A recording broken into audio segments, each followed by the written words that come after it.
Ladies and gentlemen, tonight's performance will include Forrest Gump's Suit, Tom Petty's Full Moon Fever, and the middle finger of various holy saints. All this and more on this episode of Created Things.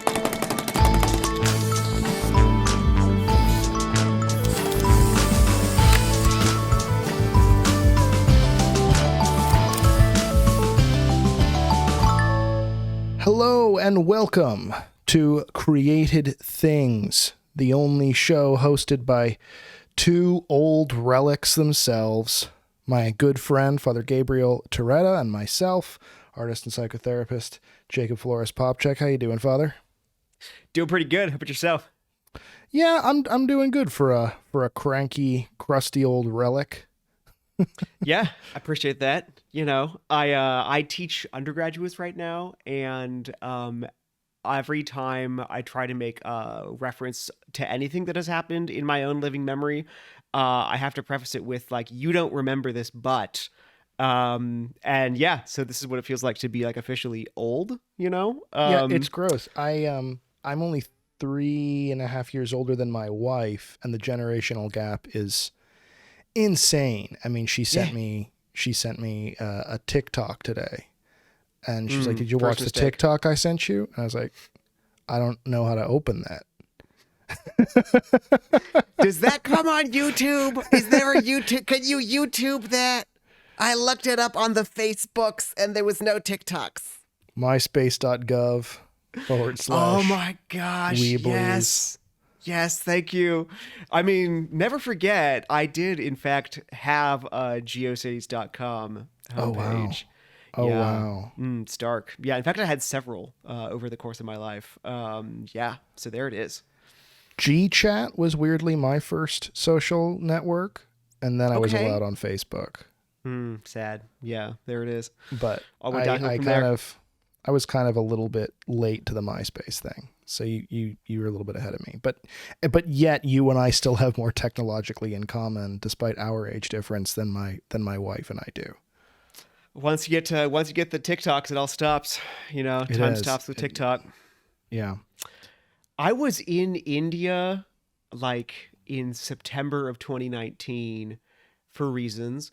And I was at this, there's this big famous mosque in New Delhi. Actually, it's in Old Delhi. And in front of it, there was this big sign saying, like, no TikTok. Oh, wow. And, like, that was kind of my introduction to what TikTok was that, like, this mosque in India didn't want you to TikTok while you were on this territory. Oh, wow. Yeah. Yeah. It's like a sacred space. Don't TikTok here. I'm going to... no, it's a nationalism thing. It's a nationalism thing. Because it's run by the Chinese. I think. It's run by the Chinese? Why would a mosque be in India be run by the Chinese? The TikTok is run by the Chinese. TikTok is run by the Chinese. Yeah. Yeah. That part. Okay, I'm like, that part. I don't really think the Chinese government's running a lot of mosques in India. No, Secret, but that makes though. sense. Listen, the government doesn't want you to know this. Every gentle listener, focus. If you can't handle this, turn this off. The government of China runs every mosque in India. It's a fact. I know it. You know it. Everybody knows it. Okay, everyone knows this. This is some hardcore QAnon tinfoil stuff. I don't know how to drop bigger truth bombs in this, but here we are. Okay, so good. Yeah. Oh my God. Well, the reason that I'm introducing us as crusty old relics, besides the fact that it's true, is that today we are talking about that most weird, perhaps, of Catholic customs, relics. Obviously, lots of different cultures have relics. We sort of have the what's it called? The majority share maybe on weird human body relics. That's kind of our brand, at least in modern day. I accept that.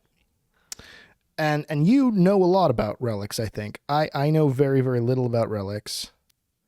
I'm actually historically kind of uncomfortable with relics, as many people are, despite being, you know, a practicing Catholic, despite being pretty devout. I'd like to think I am pretty uncomfortable with them. We can get into why.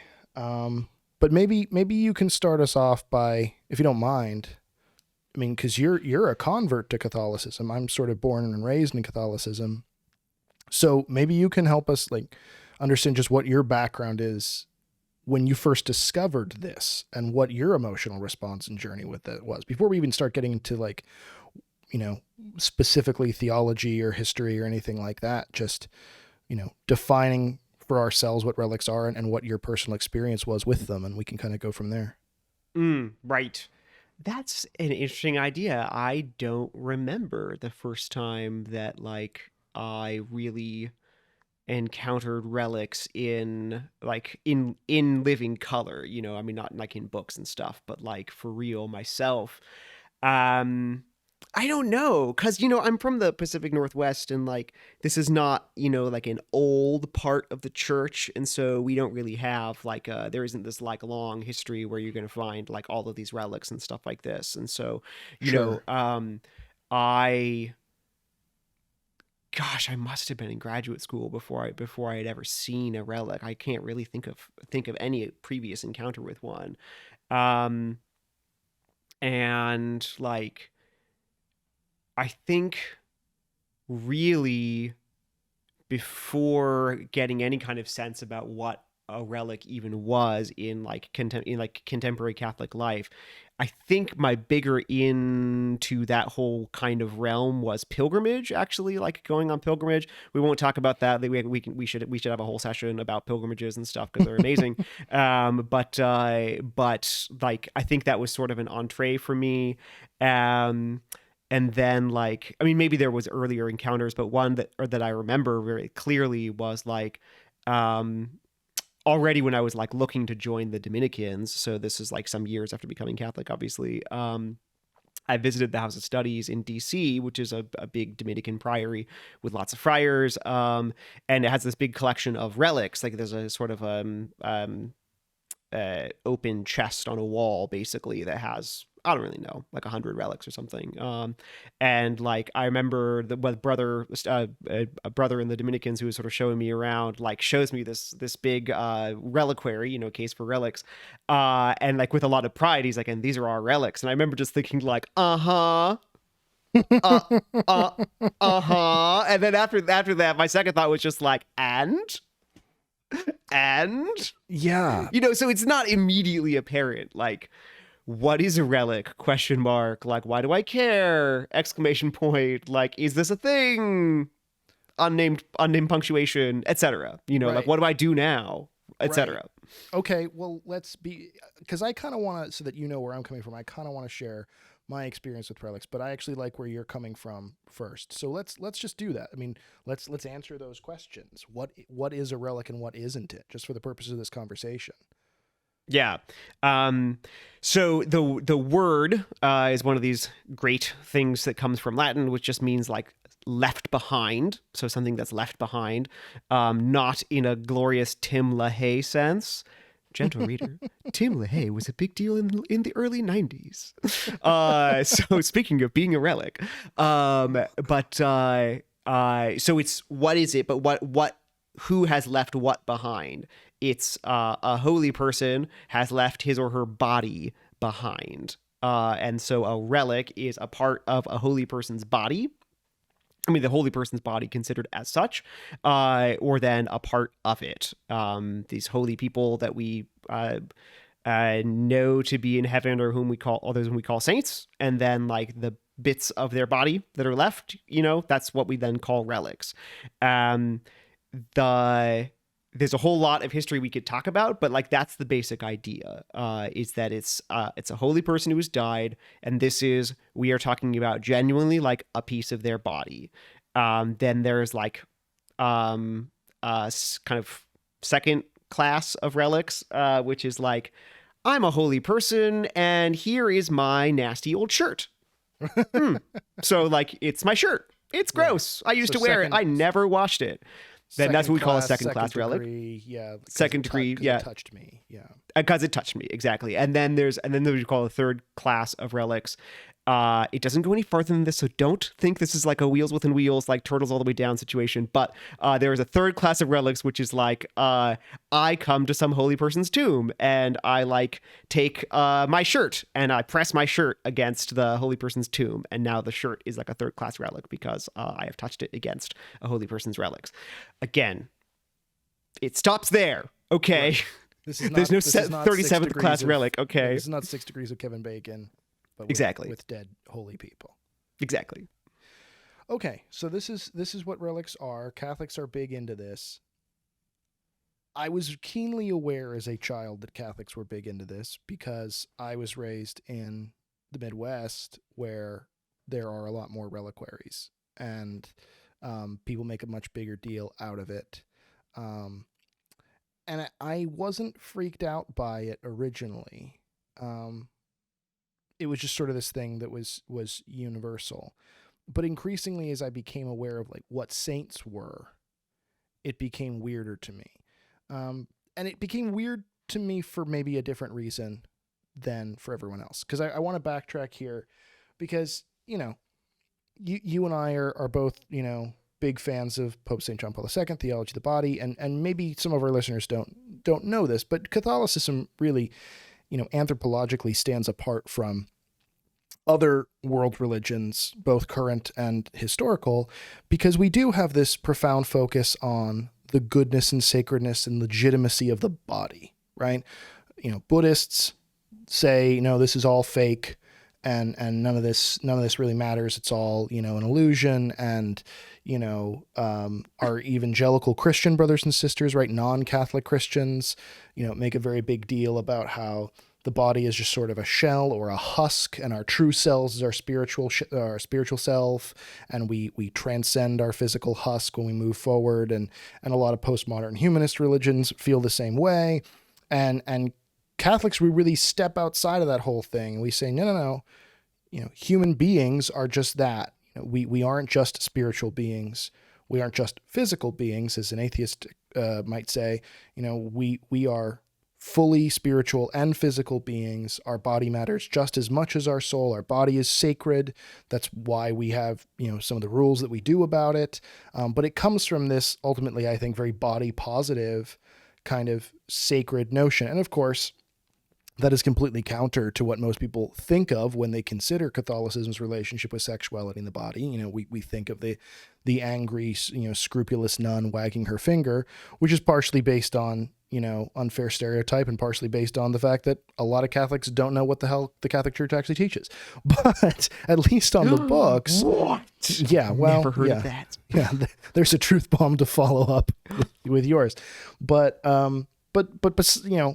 that aside, the books, at least on the books, we are this very body positive, weirdly so, religion. And so I'm encountering these relics. I'm encountering these, in some cases, saints who are believed to be incorrupt, which is a miracle that we describe, or a word that describes a miracle in which, a saint dies, but because of their holiness, they do not decompose. And there are many, many, many scientifically recorded cases of this all over the place. And then there'd be a relic of that dude, like Padre Pio, for instance, this great, Italian saint, incorrupt, he's not rotten. And yet I'm at a church and they've got his finger, and you can come and look at his finger. And I'm like, why, what? Why are we?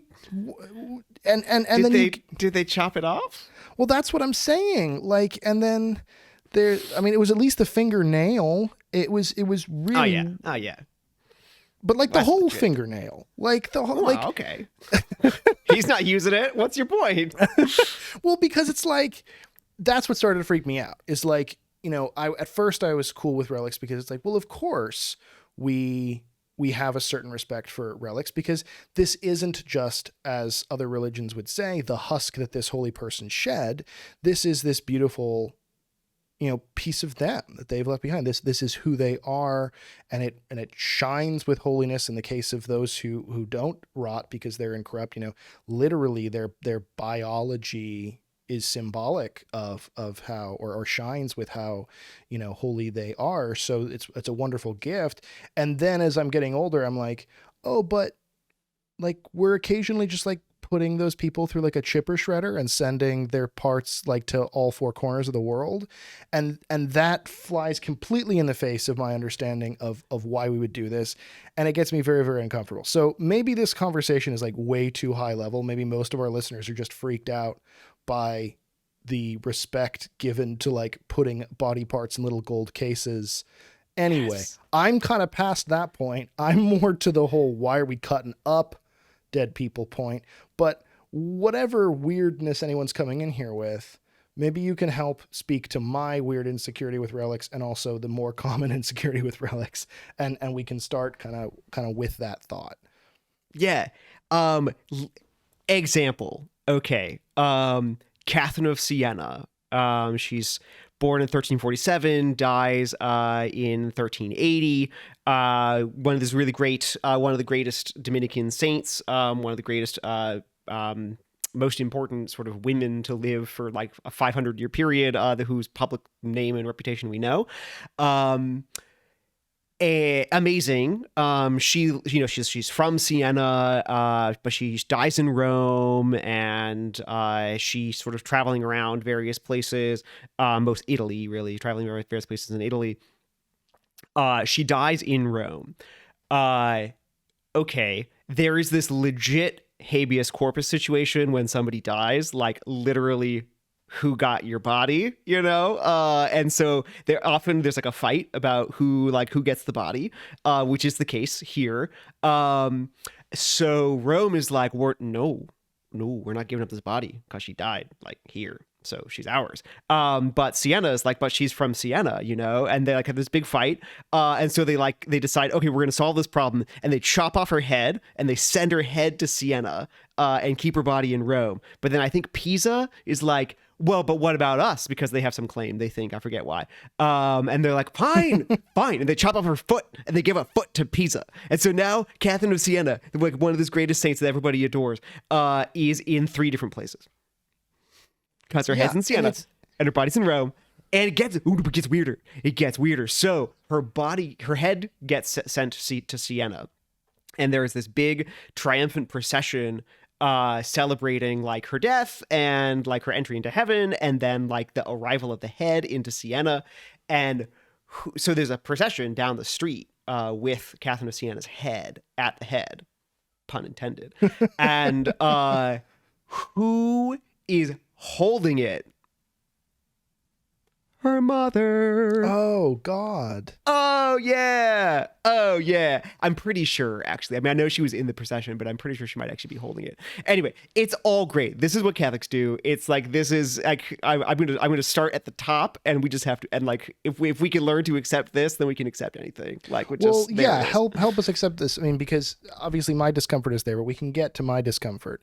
Maybe let's just, why do we do this? Why do we do this with these bodies, with these body parts? Why is this a thing for us at all? Right. Yeah. Well, so it's a great idea. We see all over the place in the scriptures that the bodies of holy people do important things, which is to say that the bodies of holy people are used by God to manifest God's glory. That God manifests his glory not just in teaching, but in deeds, and not just in deeds, but even in objects and realities, like physical realities. So, for instance, like one of the more dramatic that you see in so all the time, right? I mean, like. The woman with the hemorrhage chases after Jesus and touches the hem of his garment. And it's this bodily contact with like the hem of Jesus's garment that is the instrument by which God achieves like this miraculous healing. So you can say, well, okay, but that's Jesus. Well, sure, but she touches a garment, and it's this contact with a physical reality that like becomes the instrument, the channel by which this healing takes place. Um, this then you see this other places so really dramatically in the book of Acts, the Acts of the Apostles. So the apostles are kind of like doing various healings at various places, times and places, that's showing the manifesting the power of God, that Christ has really risen over sin and sickness and death and all the rest. And there's this one moment where you realize that people have lined the streets with like the sick, so that Peter's shadow will fall on them. And when Peter's shadow falls on them, they are healed. Yeesh. So there's this really strong sense here that like presence, right? It's all about presence, that like bodily presence, the human, like the human presence is itself like a kind of a sacrament for that God uses, like a small s sacrament that God uses as a channel for his grace, that like that when somebody is suffused with the grace of God, that like it goes all the way down, that there's no part of the person that's left like undrawn into this like overwhelming, overflowing outpouring of grace. And that includes even like down to the person's like clothing, to the person's shadow, you know? Every single subcomponent of them is fundamentally changed by Christ. He's drawn into and then becomes this fitting instrument, like a big bucket that you just use, so that God uses to pour out graces like everywhere, just because he wants to, you know? You do see it also, just one quick point about like, well, but what about the dead people though? Like, so the clearest point where you see that with dead people is in, I believe it's Second Maccabees. It's a book at the very end of the sort of Old Testament period. It's written in the 2nd century, probably BC. And it's there's this interesting scene where somebody is like thrown into a dead body is thrown into a grave that's suspected to have the bones of, I believe it's the prophet Elijah, and the person jumps out of the place alive. So it's like, oh, this is a weird scene of like contact with the bones of a prophet who's been dead for like 1,000 years, and that brings somebody back to life. You're like, oh, okay. Well, we could get off in a million directions with that, because I mean, isn't Second Maccabees one of the ones that is not in the Protestant Bible, because they sort of Martin Luther was really uncomfortable with relics himself and sort of chopped that out. Right? He was like, seems like it. I mean, that's at least all. one way of thinking about it. Yeah. Mm-hmm. Yeah. So I mean, we can't understate that relics are like a controversial thing, and they're sort of, as Catholics, they're our weird thing. They like are kind of ours.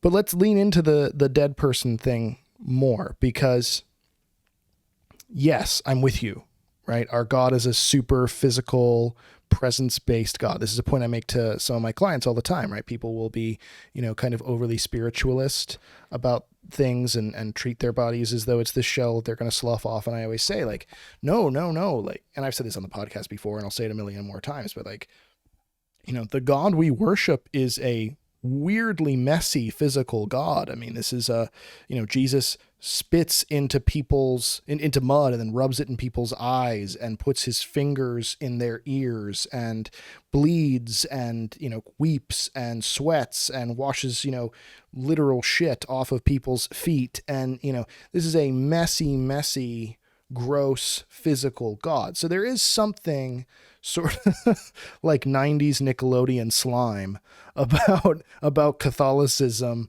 that I think people don't really often recognize. And relics are definitely in keeping with that. But what are we getting? I mean, is it really that? Or are we saying, okay, we're going to keep these little pieces of this person's body because maybe we could get a miracle out of it, or someone could get healed by it some way, and so we should just probably keep this around? Or what more is going into this? It's, well, I mean, partly, yeah, let's not underestimate that. Absolutely. Partly it's the desire for presence, right? So it's all connected with the way that Christianity is this like is not an abstract religion, right? Like it comes from relationship, it forges relationships, like I can't just invent it for myself. I have to receive it from other people. And in the process of receiving it from other people, I receive relationships with them. And that we believe that like those relationships include like relationships with like the holy ones who have died before, you know, so like saints, and that we form real relationships with them, and they like really, and we can really speak to them, and they really are with us, and we really form like the healing graces of like an authentic human relationship, only like radically transformed because with somebody who's currently worshiping God in heaven. And so there's just this natural sort of outpouring with that there's this continuing desire for presence, right? So that's like partly why, you know, if you're really devoted to a saint, you might like want an image of the saint, not because it is in fact actually the presence of the saint, but because it's a reminder, you know, it's something that can focus your attention and your heart, and call to mind your love, you know, which is great. And that's all well and good. But then if it were available, wouldn't you actually want something about like an actual physical presence of the person? You know, I mean, even think in a very common kind of like secular sense, like we keep relics of, you know, if you like I have a signed concert program from like a singer I really like. Right. Why do I have that? You know, Right. well, or I mean, like you go to Bubba Gum Shrimp and there's the suit that, you know, he wore as Forrest Gump in the movie, you know? right. And like, why do we have these things? It's because there's some sort of way that this is a kind of, now these are only like physical reminders and stuff, but like they somehow, there's an undeniable physicality to it. There's an undeniable like testament to presence there. And what we think about with relics is that it's not just a testament to a presence that is now past, you know, like the Bubba Gump, like here's my Forrest Gump suit, you know, like, well, he's not wearing it anymore and he's not a saint. And like me looking at that suit doesn't actually change my life at all. It's just that there it is. It's interesting. It's kind of fun. I have whatever relationships with that film or whatever. But with a relic, it's like a saint's relic. It is more than that because it's not just a testament to a presence that is now past, like something that's gone. It's a testament to a presence that is present, you know, like this saint is actually here.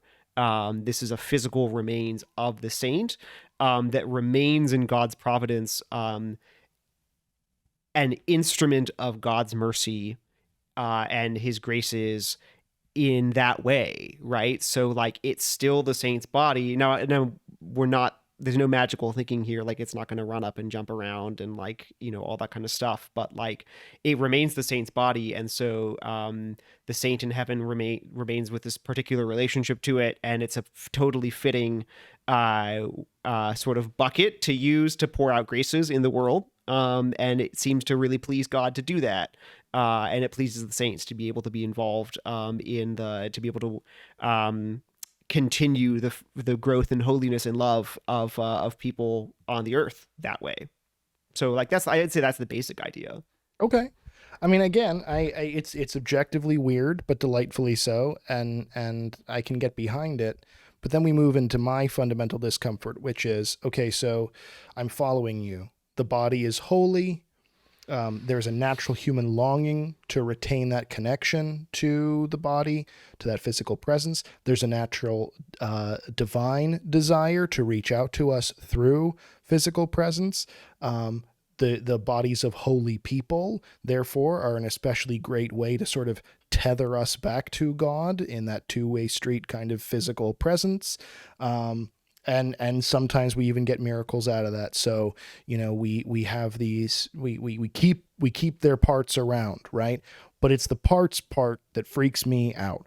Why if it's so special, the saint is still, you know, in some way having a particular relationship with what they left behind, and God is, why are we going so far as to, you know, with the story you brought up, cut off Catherine of Siena's head? Or, you know, in the case of the story of like the True Cross, for instance, you know, how this woman, I forget which saint it was, like discovers apparently that, supposedly the true cross. How she knew it was the true cross, is completely beyond me. But she discovers, these two pieces of wood that she believes to be the true cross, and immediately has the thing like literally chopped into 1,000 pieces and sent all over the world. And it's like, why are we not building like just a church around this intact cross? Why are we not putting this entire, body on display? The dissection, that freaks me out. So help me with that. Oh yeah. Okay. Here's an important historical shift in perspective.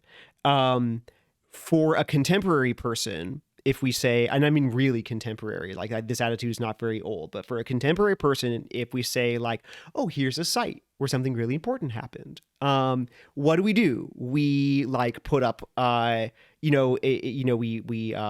put up all kinds of legal barriers and walls around it. This is like a historical buildings get put on historical record, then you can't change anything about them that can be seen from the street. You sometimes, if it's depending on the kind of place, you might physically surround it with walls. The point is you try to put it in a time capsule so it doesn't change from that point on. You try to preserve it in that state. Boom, exactly the way that it was. This is a very contemporary perspective on like how you preserve and duly honor something that's really important. A pre-modern perspective on how you preserve and honor something that's really important is, for instance, so not Constantine's mother, whom you mentioned, Helena, but Constantine himself, who wants to so he ends up doing the first like major stuff with like building the tomb of the Holy Sepulchre in about 336, where Jesus was buried, and so there's a hill that has a cave in it, that we believe is that there's pretty solid records that Christians had always revered as the tomb where Christ was buried. There had been a pagan temple built on top of it to try to prevent Christians from worshiping there. Constantine tears that temple down, and then he basically destroys the entire hill, exposes the cave, builds like this like Russian nesting doll series of increasingly gigantic, gorgeous church chapel spaces over and around this place that he has completely terraformed, like completely transformed. And that, in a pre-modern sense, is how you revere something and preserve it exactly in the way that it needed to be, which is that you don't actually preserve the exact physical layout map of what it had been like, but you expose its power and significance in the maximum possible way. So for relics, for a body of a holy person, this is going to mean two important things.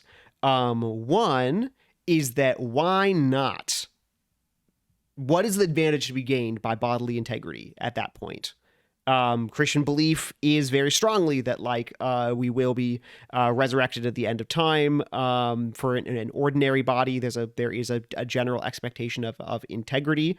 Either even if the person is cremated, that they're supposed to be buried, whole, right? Not scattered somewhere, but buried as an urn, in one place. And if they're not burned, then they're supposed to just be buried intact, boom, boom. Once you have a saint, it is a relic. It's a little bit different because now the thing that you're primarily trying to communicate is the spread of these, you want more of these buckets of grace to be spread all over. It turns out that by kind of dividing it, it's not like I have two smaller buckets now. I have two buckets of the same size. Okay. It's like, boom, now I have two. And if I cut it into three pieces, now I have three, and they're of the same size, etc. So each place that the body is has a particular relationship with that saint. That object has this particular relationship with a saint that is, in fact, beautiful and is bringing the presence of the saint into the present, right there, that specific place. And so, we're making a strong with a relic. We're making this strong testimony to the power of Christ, not just in the future, but now, right in the saint, as he's in heaven, using this connection with this body on Earth now, Right. So again, like it's something that's really, really, really, really important. What do you do with it? You alter, if you need to, its physical composition, and you bring out its invisible splendor. So with a relic, we alter its physical composition if necessary by splitting it up, sometimes even to like lots of different pieces, little bone chips, whatever, so that as many people as possible, as many churches as possible, as many places as possible can have the physical presence of the saint. And this is a really important thing for what we talk about here in creative things, and you surround it in stuff. If you have an arm relic, you make this giant like brass arm that's going like this, and you might have like a rock crystal window here that has like a bit of the bone buried in it, or you make these like wild sort of like gold starbursts, and you put your little relic in that. Like what we think of if you're a Catholic, you're listening, if you think of like a monstrance where the Eucharist is exposed, those were originally for relics, not for the Eucharist, that you put a relic in that kind of thing, and they only eventually become adapted for use with the Eucharist. So that's, and why do we do all that? Well, partly physically so that you can see it, so I can hold it up to you to be like, hey, here's this thing. But partly it's because that's the way that you authentically reverence it, is that you bring out you visually bring out the invisible glory of this reality. Whew. Okay. I mean, you're selling it to me well. I mean, I'm this is a weird episode for us because normally we both love a thing from equal, like to an equal degree, but from completely opposite ends of the spectrum, where in this episode, it's more like, I really want to love this thing, but I don't get it at all. So this is a very different dynamic for us, but I'm glad we're having the conversation, and I'm glad that you are pivoting us towards that more artistic element of like how these things are presented, and I'm looking forward to that part of the conversation because I do have some more passionate thoughts on that. But you mentioned the whole idea of like we believe we're in the resurrection of the body. We believe like with the second coming of Christ, we in the new heaven and the new earth, we are returned to our bodily states, in a glorified way, and you mentioned cremation as well. And like historically a big reason why we would say, hey, maybe cremation is not such a good idea, although we now have kind of changed some of our thought on that, is because, you are going to be resurrected at the end of time. So why would you treat your body with that disrespect of having it, be burned up? So like, what does tradition actually say though about the relics thing? Like, obviously we don't know what God's actually going to do, but what theological theories or traditional theories are out there in terms of like, is St. Catherine of Siena's head just going to like walk across, from Siena back over to Rome, and I guess her body would walk over Rome, pick up her head, and then, go get her foot over in maybe the foot first. I don't know. It's hard to say. Yeah, but that's what I'm saying. Yeah. It's complicated, man. Well, like, what the hell are we saying is happening here? Yeah, exactly. Well, so one thing with like the burning of bodies is that my understanding is that the more important point here is not that like a burning a body is inherently considered to be disrespectful. That doesn't really make sense anthropologically. There are lots of different ways of showing respect to a body. In some cultures, burning it is one of those. It's that in Rome and the Roman Empire, you burned a body because you knew that, because it's a sort of a physical sign of the fact that that this is it, that the body isn't garbage, that it just burn it up. It's unimportant. It's just a bunch of dust. Accelerate the process by which it becomes a bunch of dust, and that's it. It's done forever. And the person is actually done forever. Like that's the end of it. There's this famous grave inscription on a Roman pagan tomb that says I can't remember the Latin right now, but it's something like look and see, I once was as you are, and you will be as I am. And then there's another one that's like, it says something like, it's like, it's asking like, aren't you afraid of dying, basically? And it's like, I was when I was, and now I am not because I am not. Right. You know, like there's a strong sense that, like, I am not, like there's no here, you know? Right. There's a lack of existence. There's a ceasing that's happening. Right, exactly. And like burning the body was a strong visual and practical symbol of that belief. And like when that's going on, there's no middle ground. You can't be like, oh, we're just going to do that. But like, we also think that like the body's going to come back, you know? Now, you know, it's like we're like 2,000 years away from that. I mean, 1700-ish. It's the symbolism of the valence of that is different, you know. I see. So it was more a cultural response than anything else. Okay. It's not inherently, I don't think it makes any anthropological sense to say that there's anything inherently disrespectful about like the disintegration of a body. Sure. But you know what I mean. Like, so it's not that it's inherently like, oh, this is we you know, like, what on earth? Like, why are we doing with these bodies? Anyway, yeah, at the end of the time, what's the deal? Well, I mean, listen, this is absolutely no weirder. I mean, we like to joke about this, like Dominicans joke about this all the time, you know, like exactly like where are they going to meet in the middle? Are they going to like meet in Florence? Like what's going to happen? We joke about this all the time. But the fact is, this is legitimately no weirder, and in fact, significantly less weird than just thinking about the process of the resurrection of the dead normally. You know, like think about every body that like hasn't been preserved by like being put in like fancy reliquaries and like whatever, where it's been disintegrated into like individual atoms so many times that like these individual carbon molecules have been used in like 6 different people's bodies. And like, now what's going to happen? You have fun with that. So it's actually it's the much easier problem. It's the much easier problem. Is like, so we're doing God a favor really by keeping the parts intact, so he doesn't have to do quite so much work to put it all back together at the end. You know, with a handful of people, it's just like, well, literally thanks. Handful of person. People. Yeah, this is it. This is what we got. That's all I got for you. This is the most macabre episode. We did a Halloween episode, and this is so much more macabre than our Halloween episode. Yeah, don't worry. There's always more there. There's always more there. You know what? That reminds me. Let me tell you a more macabre story. So St. Thomas Aquinas.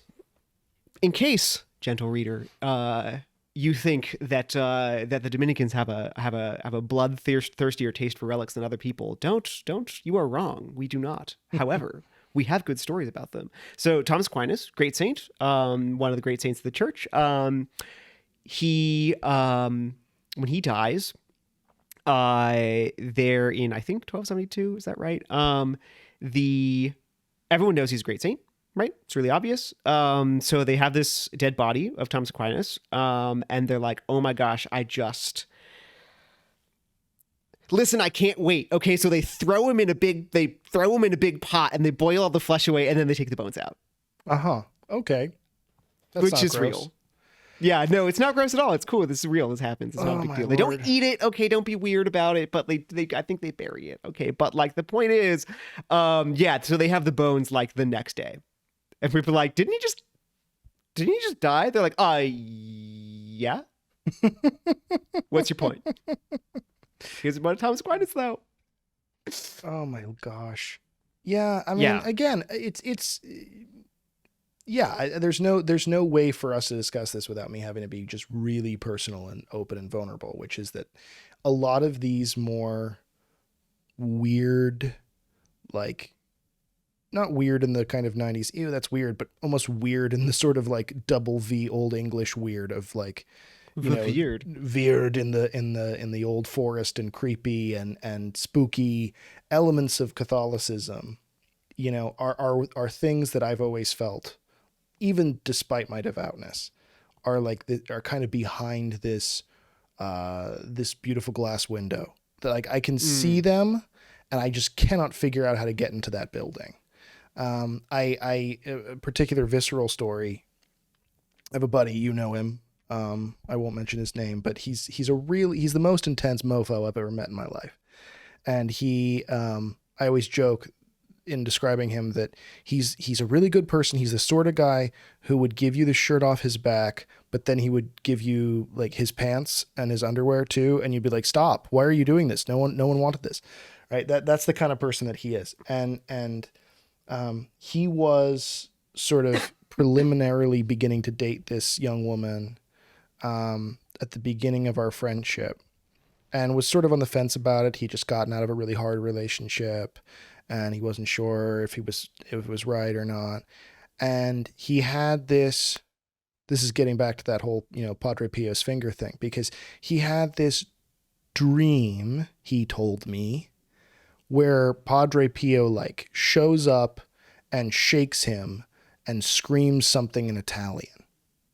And he doesn't speak Italian, so he doesn't know what the dude says.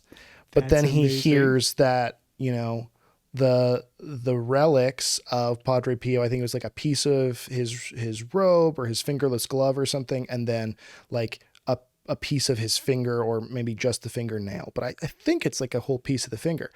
Anyway, he finds out that these parts are on tour, like the Stones. They're like on tour, and they're stopping at these select different churches across the world. And there's going to be like a talk, and there's going to be a prayer service.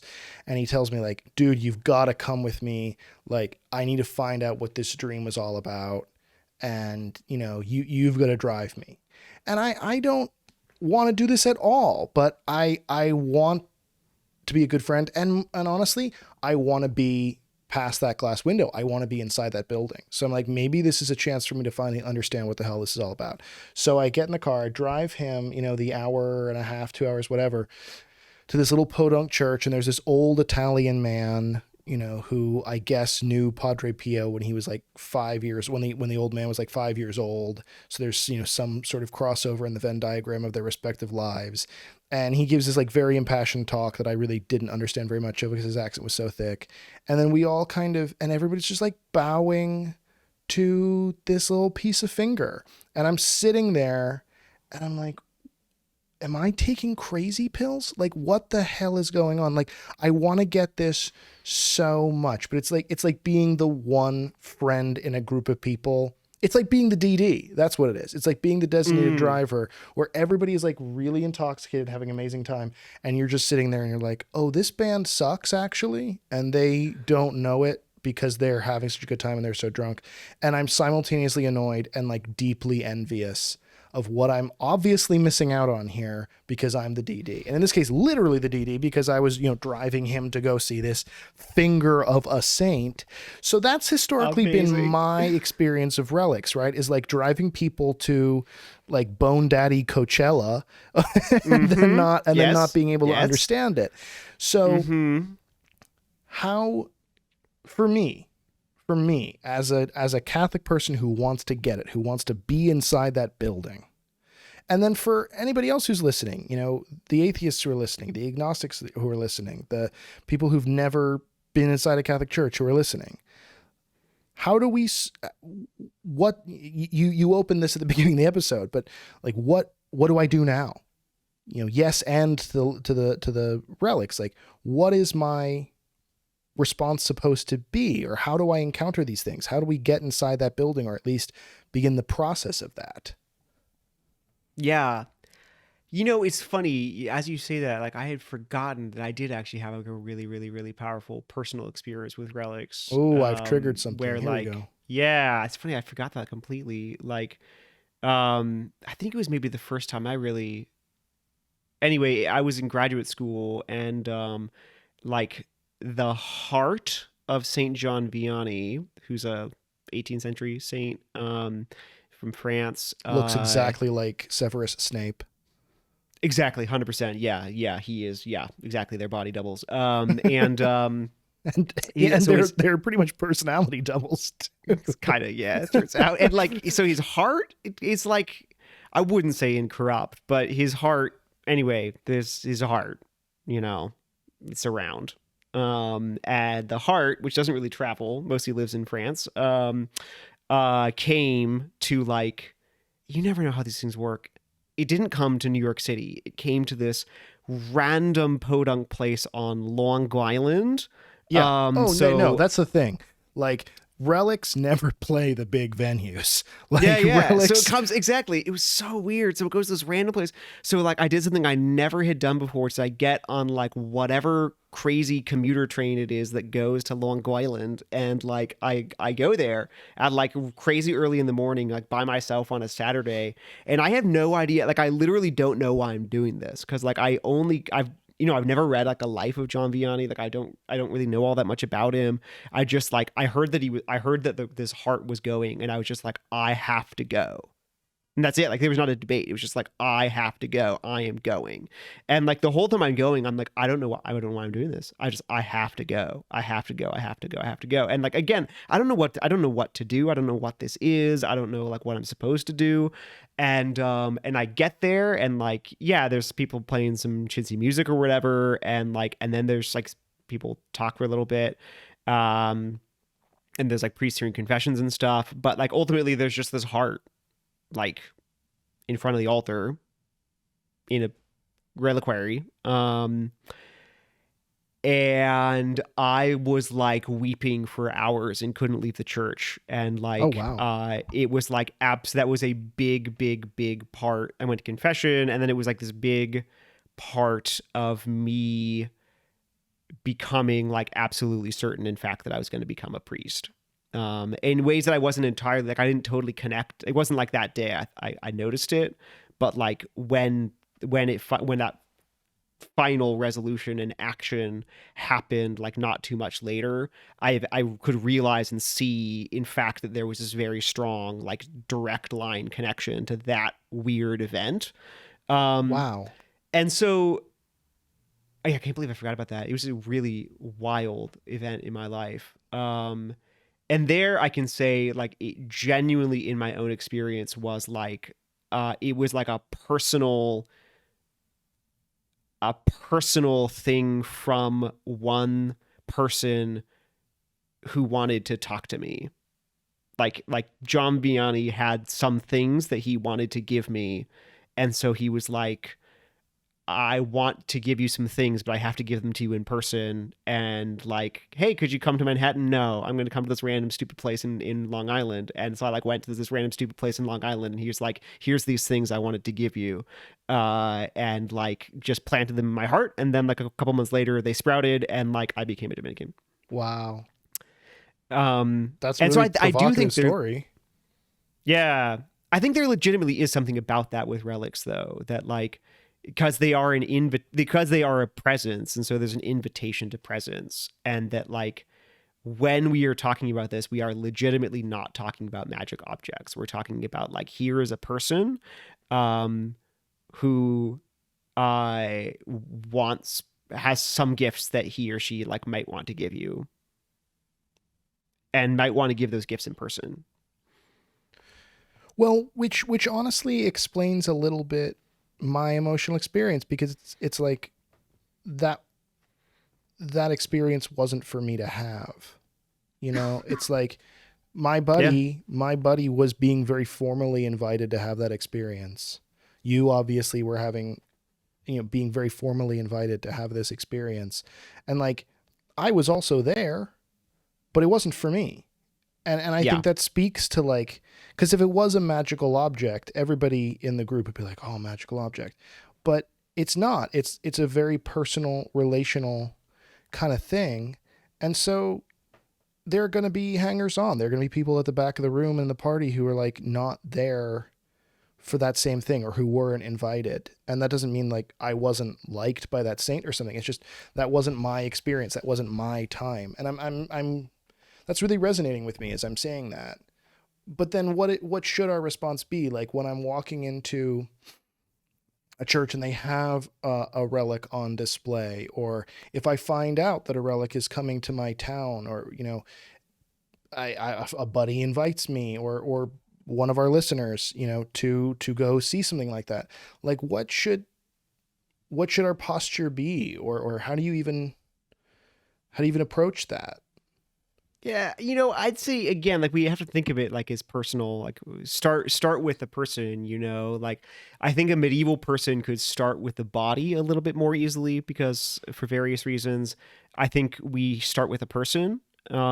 which has advantages. It has some disadvantages, but it has a lot of advantages. And so we start with a person, you know. I mean, like, if you see, and I don't mean this to be like disrespectful, but if you see like a relic of like Saint Zduslava, you know, in your local parish. She's a Dominican, by the way. She's boss. Wait, that wasn't a word that you just. I literally thought that was a word you just made up.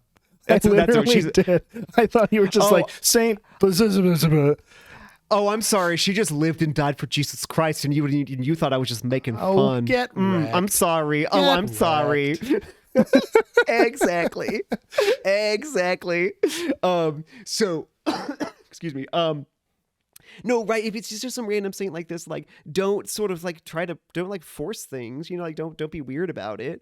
But like it particularly, I'd say if you are somebody are you telling us not to be weird about the literal pieces of bone and skin that are hanging out in a church? Yeah. I'm saying, don't like, be weird. Don't make it weirder than it is, man. Don't make it weird. This is totally normal. Don't be weird about it. Okay. Yeah. Just be cool about it. Yeah. I'd say, like, you know, if you're a person who has a relationship with a saint, already, then like try to, you know, see if there's a place that has a relic of that saint, and like, just, if you can go see that relic of that saint, then like I would say make space in your heart, you make physical space and time to like connect, like look at this relic and connect, like this is the body in some way of like this person I have this relationship with, and it's in some way a continuing presence of this person, and like try to like just make space to allow that to develop, you know. Like I don't know what it's gonna mean, you know.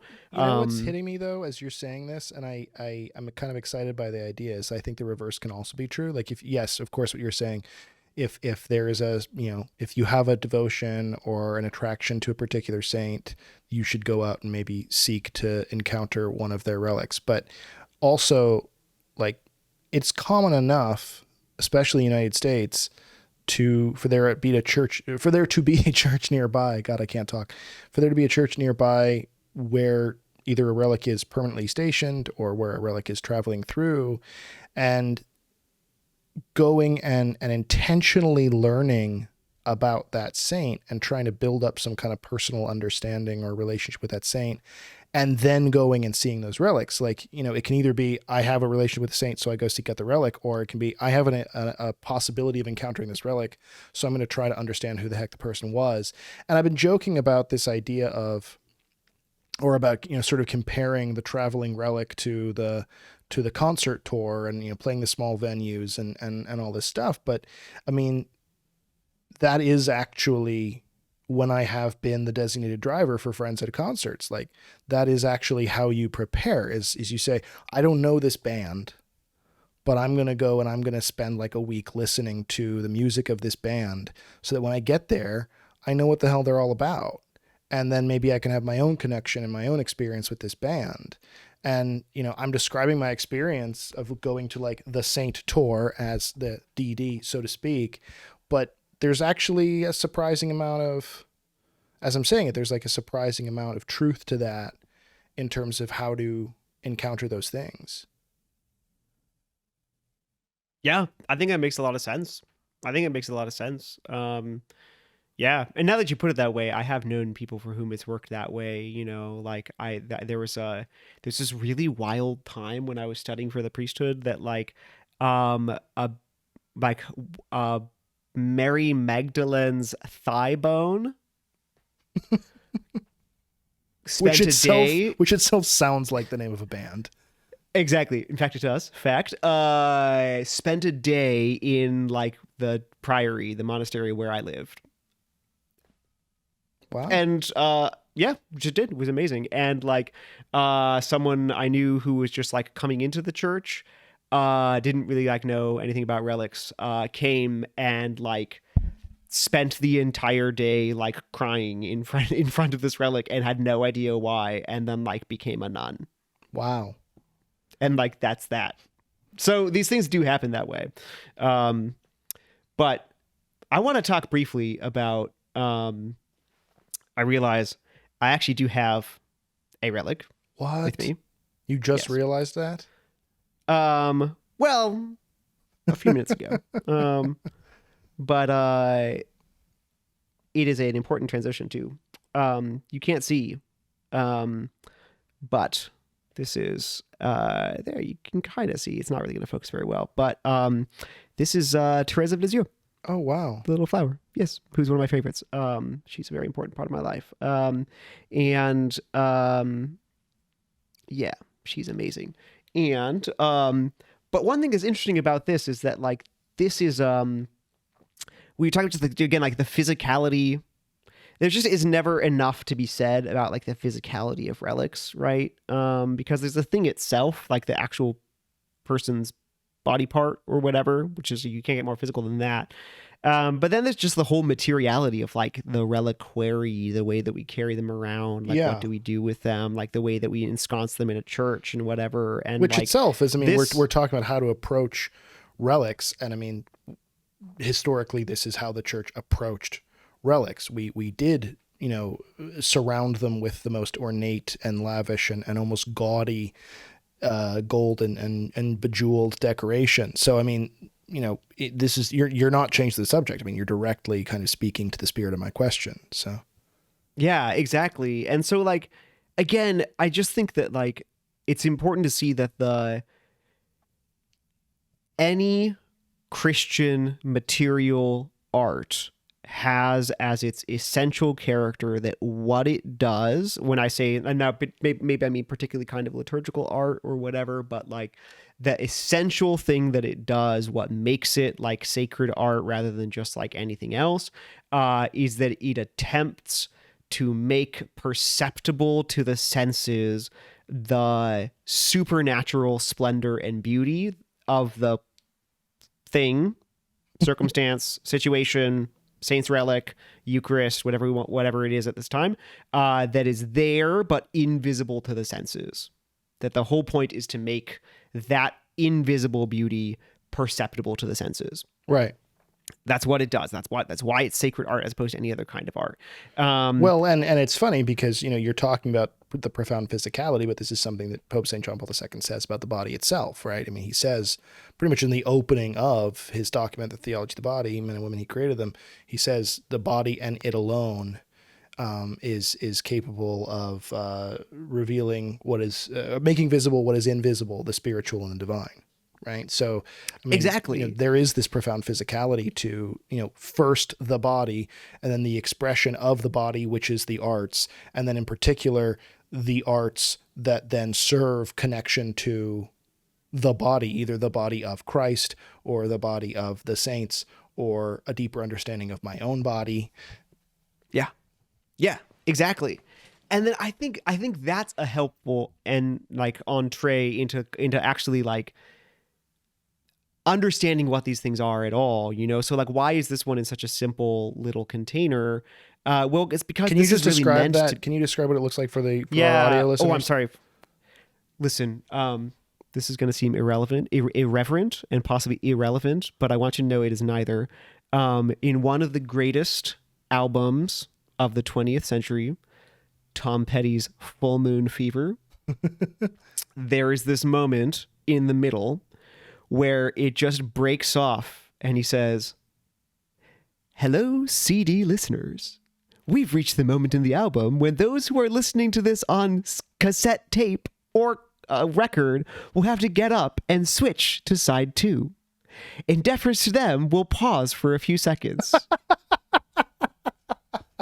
Begin side 2. This made a gigantic effect on me my whole life. It's just so amazing. Hello, CD listeners. Which I also listened to it as a streaming thing for the very first time a couple days ago, and that made it even better. Yeah, of course it did. But yes, because we hello, do have iTunes listeners. Yeah, we have a YouTube version of this podcast where you can actually watch us talking to each other. If you guys go and look up Created Things or either of our names, Gabriel Toretta or, you know, Jacob Flores Popchek on YouTube, you can watch the full video version. But for those who are listening the traditional podcasty way on their various streaming apps, describe what you're holding for us. So what I'm holding is something that's about the size of my thumbnail, and it's totally featureless on the outside. It's a clamshell clasp, and it's just a featureless sort of gunmetal gray metal that opens up and has this very ornate red background. It's sort of a velvet background under glass that is encased in some gold or some metal that looks like gold, and then there's an elaborate kind of cord woven into the thing that actually forms the pattern of a flower, and in the nest of that flower is the little bit of the relic, and this is very featureless on the outside because this is portable. This is to be carried around. It has a little loop on it where you could put it on a necklace and you're to carry it with you. And so what how is is this? And what is the relic inside itself? You're saying it's Saint Teresa's little flower, but Yeah. But what is it specifically? You never know. I mean, Okay. it's a bone. So it's a bone. Okay. It's a bone. Yeah. That's what I was asking, if it was a piece of cloth or if it was a bone or whatever. Nah, it's a bone. Yep. Okay. But this is featureless. Like, this is visually nothing distinctive because it's meant to be like, how is this communicating the physicality? How is this making visible the invisible spiritual reality of this? Is because it's enabling its portability, right? It's enabling me to carry it around with me. And it's featureless on the outside until I open it up, and then I see that there's this like sort of elaborate and beautiful kind of physical housing for a relic, which again is like it matches like the artistic creation of it matches how it's supposed to be used, right? And so like I think that's a fascinating thing about relics and reliquaries is that they do that, that they match how they're supposed to be used. So to some extent, like the reliquary itself will communicate to you as a work of sacred art, how how I'm supposed to interact with this, or it's an invitation for a way to interact with it, you know? Right. Which I think is neat. So there are reliquaries that give no visual access, right? There's no visual access to the saint's relic inside. I just know that it's there, and I look and I see this really elaborate physical object. There are other relics that are structured around giving visual access. So like a glass case is the most extreme, obviously, right? Or like we mentioned earlier, like, you know, you have we would call them like mimetic reliquaries, so that they imitate the thing that they contain. So you have like a relic of Saint Vincent Ferrer's finger or hand, and then you make a reliquary that looks like an arm, and you put it inside that. Which yields, by the way, as a side note, some truly hilarious results sometimes, where there is literally I'm actually going to use it in the thumbnail for this podcast. There's the mimetic reliquary of Saint Thaddeus is you know, doing that little symbol. I forget what it's called, but that flash that you do for like when you're trying to get someone to look down and prank them. And then there's there's another saint. I forget which one it is. I actually tried to look it up again and I couldn't find it, but there's a saint who's literally just like literally flipping the bird. There's just this golden arm, finger held high, and inside the arm of a saint. So like, this is beautiful, but it's hilarious. It's both. You see, I just think that the physicality of this is so important, you know, that like, you know what changes? Like, symbolic meanings of physical gestures change, right? But what doesn't change is the physicality of the saint. So like this saint reliquary that's flipping the bird is such an amazing example, because of course, like, flipping the bird is a pretty recent thing, and it's only in certain cultures, even in America, even in the world today, although movies make it more common, but still, it's this very specific cultural symbol for this physical gesture. But like, this is what's wild about relics, is that they are not bound to physical symbol. Okay, so this is the most graduate school-y possible way of putting this, but relics carry their own semiotics with them. Okay, Listen, you just have to accept it. Listen, you are the one who decided to have a podcast, to be on a podcast with somebody who is in graduate school. Okay, you know graduate students are the worst people on the planet. Okay, this is what we do. We do things like this.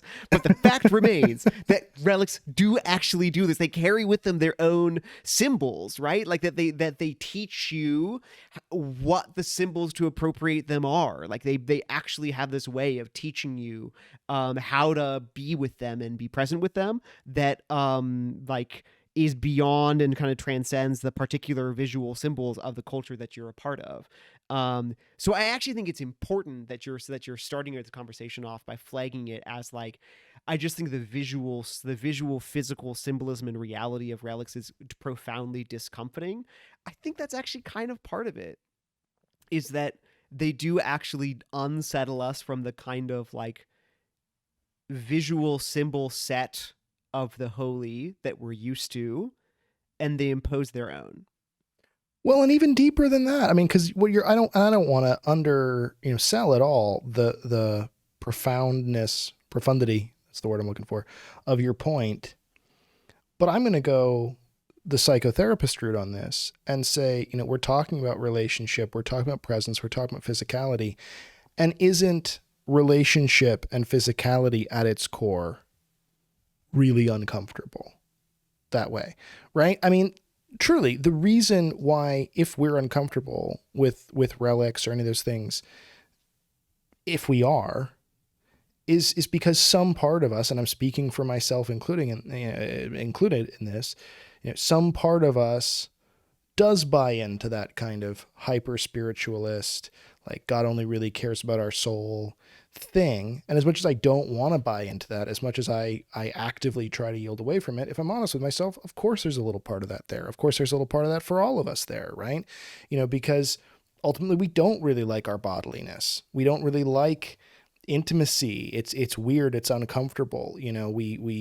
We live in a society right now that puts, endless amounts of effort into, hiding and otherwise, getting rid of any blemish or defect at all. We don't like the fragility of our own physicality, and we certainly don't like relationship because it's another person observing the fragility of our physicality and us observing theirs, right? And what is a relic if not the essence of that kind of physicality and relationship and presence concentrated like divine orange juice down to its most basic and intensified form. Yeah. Dude, I think you're right, man. That's awesome. Yeah. We're unpacking some cool shit today, man. Dude. Yeah. Most of these other podcasts I give a solid like C-, but this one, doing it. Yeah. We're doing it. If we do say so ourselves. Yeah. I don't know who else is going to, apparently. Okay. Right. So if nobody else is going to, I'm going to. Okay? Right. Well, which pivots us nicely into, rate and review the podcast if y'all are listening. Yeah. Tell us how you're enjoying this extremely niche conversation of ours. But no, I'm finding this conversation really personally meaningful, and I'm driven as a result of this conversation probably to do two things. One, to go out and try to pursue some relics of my particular favorite saints, and also to find out what relics are in my area and learn more about those saints, and then also to listen to that Tom Petty album that you mentioned. It is the best. You literally you cannot make a mistake if you listen to Full Moon Fever, ladies and gentlemen. Full Moon Fever. Full Moon Fever, Bones of Saints. Go investigate it, man. Explore your own relationship with it. Let it move you. Let it change you. And from all of us at Created Things, myself, Jacob Flores Popchek, my good buddy, Father Gabriel Toretta, we wish you many blessings. Go forth and create cool things. This has been Created Things, an art, soul, and mind production with Jacob Flores Popchek and Father Gabriel Toretta. Production by Kyle Meineke and Jessica Flores. Theme song by Federico Carranza. For more on the podcast and on its hosts, visit artsoulandmind.com.